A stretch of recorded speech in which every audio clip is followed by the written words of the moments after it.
What's up, boys, and welcome back to another video. Today we're going to be going over 5 things that I love about this car. My 2011 BMW 335i has an N55 motor and a manual transmission.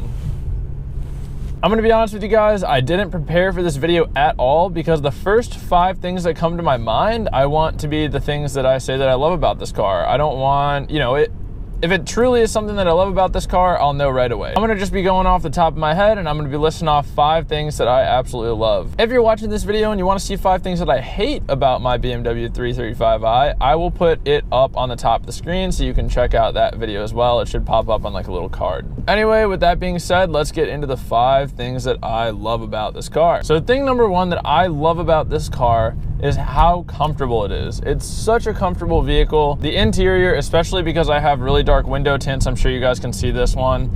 It's so comfortable in here. It's so, like, if I close the sunroof visor thing, it's like I'm in just this little nook, and like, I don't know, it's so nice. I'm in my own little environment. And it's so nice and quiet in the cabin that, like, I don't really care what's going on outside the car. When I drive this car, I'm just driving this car, and that's something that I love about it. It's awesome. Also, with the addition of heated seats and a heated steering wheel, it is amazing. It's just such a nice experience to hop in this car and drive even on these cold winter days. And this is something that I'm really gonna miss, is just how comfortable and nice this car feels. Number 2 is definitely the Harman Kardon sound system that's in this car.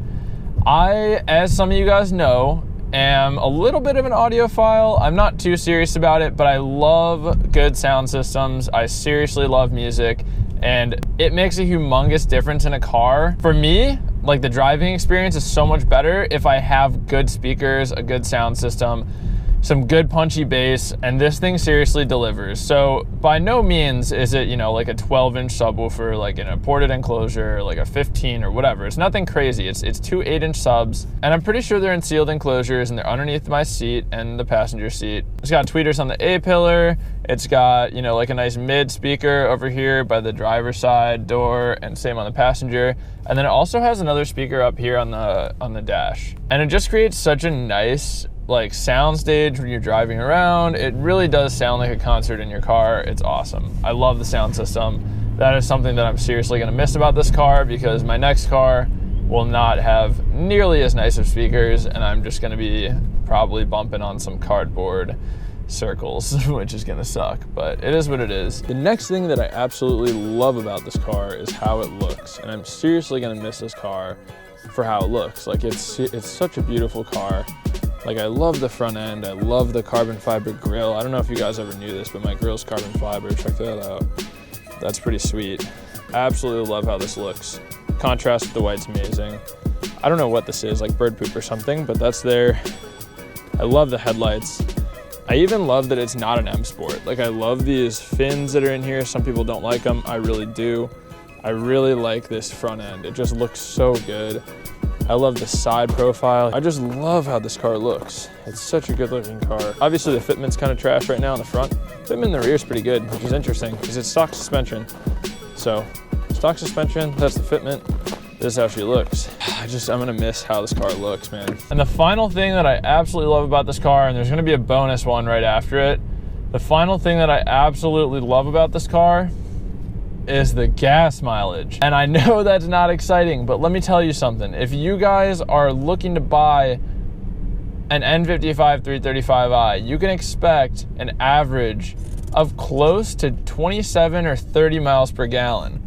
On the highway, this thing gets 30 miles per gallon, like every time on the highway. City driving, I mean, you're probably gonna get something like, I don't know, 22, 23.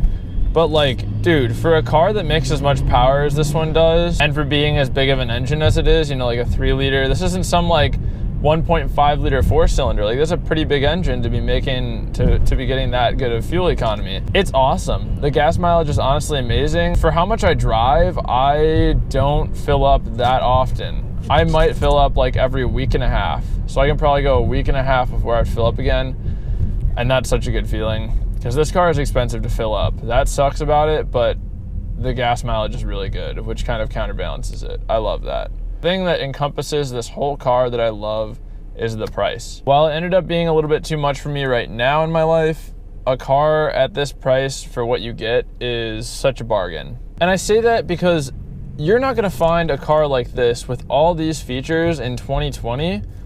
You know, same build quality, just the quality of this car. You're not going to find it in 2020 for under $50,000, $50,000, which is pretty crazy because this car is literally a fraction of that cost. This car is so much cheaper than... This is just like if you want a comfortable like German luxury car and you don't want to break the bank, this is the car for you. Maybe not even a 335i. This could probably apply to like 328s and stuff like that. I think the interiors are super similar. Now, obviously, you're not going to get the performance of like a 335i, but you should know that going in. I mean, obviously, if you're looking for a performance car, you get 335i or an M3. If you're looking for just like a comfortable daily driver, it doesn't really matter how fast it is or what it can do, you get a 328. But it's still going to be super quality nonetheless. So this car's price is one of its strong suits, that is for sure. And that is pretty much it, boys. So I appreciate you guys watching this video. If you like this video and if you can think of anything, if you guys have 335i's and you want to leave in the comments down below, anything that maybe I left out or didn't really think about when I was making this list, because like I said, I'm doing this off the top of my head. I'm just trying to think of like the most honest, the most real, raw things that I love about this car. So if you guys have anything better, please let me know in the comments down below. And that's really all I have to say. At this point, I'm just rambling. So please click that subscribe button. Please try to get me to 10,000 subs. I'd really appreciate it. I'm working super hard to do it. I've been grinding lately trying to get that 10,000 subs. And as I always say, boys, remember to plan, commit, execute, and attain your goals. Bye.